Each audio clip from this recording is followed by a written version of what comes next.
ကျွန်တော်ချစ်ကိုချစ်မတွေကိုဒီကျွန်တော်ရဲ့ဆန်လုံးငန်းဖြတ်တန်းခဲ့တဲ့ဒါတရှုတဝက်လေးတွေကိုမျှဝေပေးပါမယ်အဲ့ဒါဘာလဲဆိုတော့ကျွန်တော်တို့ချစ်ကိုချစ်မတို့ပေါ့နော်ဒါဟိုတရှုရှိတယ်ပေါ့အလုပ်တစ်ခုလုပ်မယ်ဆိုရင်ဒါအခြေအနေတွေမကောင်းသေးလို့ဒါဆိုင်းထားရတယ်နောက်ဆုတ်လိုက်ရတယ်စောင့်နေတယ်ခေတ်ကာလမကောင်းသေးလို့ကောင်းတဲ့အချိန်မှာစားလုပ်မယ်ဒီအချိန်မှာစီးပွားရေးကလူတွေအချက်တစ်ဖြစ်နေလို့မလုပ်သေးဘူးအကြောင်းမျိုးတွေကြောင့်ဒီလိုအမျိုးသောအကြောင်းအရာတွေကြောင့်ပေါ့နော်နောက်ဆောရင်းနဲ့နှစ်တွေလတွေအများကြီးကြာတော့ပြီးတော့အခုထက်တိုင်ဒီဒါအကောင့်ထဲမှာပေါ်သေးတဲ့လူတွေအများကြီးရှိတယ်အဲ့ဒါတွေကကျွန်တော်ကတော့ဘယ်လိုလဲဆိုတော့ပြောမှဆိုရင်ဒါကိုလည်းယုံကြည်ဖို့လိုပါတယ်ပြီးတော့ကျွန်တော်တို့ဒီစီးပွားရေးမှာဘယ်လုပ်ငန်းလုပ်ပေါ့နော်ဘလောက်ပြေးမှလုပ်ရမယ်တို့30ပြေးမှဒီလုပ်ငန်းစားလို့ရလား30မှစားလို့ရလားတို့10သိန်းမှစားလို့ရတော့ဒါတွေကမလိုအပ်ပါဘူးတကယ်တမ်းကြာရင်ဒါပြောမှဆိုရင်ရှိတဲ့လူမှာရှိသလောက်နဲ့စလုပ်ပေါ့အဓိကအလုပ်တစ်ခုလုပ်လိုက်ဖို့လိုတယ်ဘယ်လုပ်ငန်းမဆိုပြောတာပါကျွန်တော်ဆန်လုပ်ငန်းလို့မပြောဘူးเนาะဘယ်လုပ်ငန်းမဆိုဘာဖြစ်လို့ဆိုတော့ကျွန်တော်တို့လည်းလှုပ်လာတာတောက်လျှောက်ပဲချစ်ကိုရှင်မเนาะ10တန်းအောင်တဲ့10တန်းစာမပဲဖြေကလေးကနေတောက်လျှောက်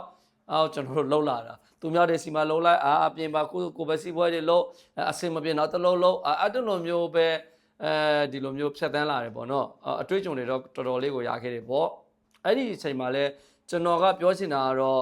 အတွေ့အကြုံတွေထက်ဒါစီးပွားရေးမလုပ်ခင်မှာပေါ့နော်အသက်ငယ်နဲ့ပြောမယ်ဆိုရင်ဒီ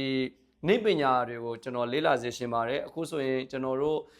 ပါတယ်လေဒီ social media နဲ့ပတ်သက်လို့အကုန်ကိုလေ့လာဟုတ်တယ်မလား TikTok ကိုလည်းအကုန်သုံးတတ်တဲ့လူဖြစ်ရမယ်တခြားဒီ tools တွေပေါ့နော်application တွေ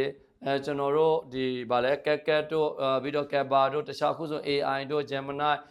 အစားခက်သေးပေါ့ဗျာ Flow တို့အစားခက်ဒါလေးတွေကအကုန်လုံးကိုစီးပွားရေးမလုပ်ခင်မှာဒါတွေကို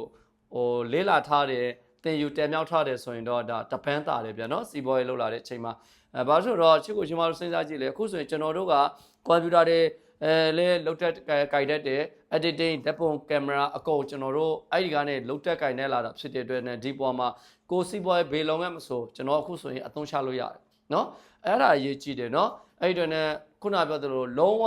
မတက်ပင်းနဲ့ဒီဘေးလုံးငန်းမဆိုတော့မလုံးစေရှင်ဘူးအရင်ဆုံးဒီပညာတွေကိုသင်ယူပြီးတော့ဒါတည်မြောက်စေရှင်တယ်ပြီးတော့မှစီးပွားရေးလုပ်ငန်းခွင်ကိုဝင်စေရှင်ပါတယ်ဒါလေးကတော့ကျွန်တော်ဒီကဒါကျွန်တော်ရဲ့အတွေ့အကြုံရပါတော့ဒါအကြံပေးတာဖြစ်ပါတယ်ဘာဖြစ်ဆိုတော့ဒီလှုပ်လာပြီးမှကျွန်တော်တို့မတက်ဆိုရင်သူများရဲ့နောက်ကကြံခင်းမှာဖြစ်ပါတယ်အဲ့တော့ ਨੇ အတက်ပညာသင်ယူပါလို့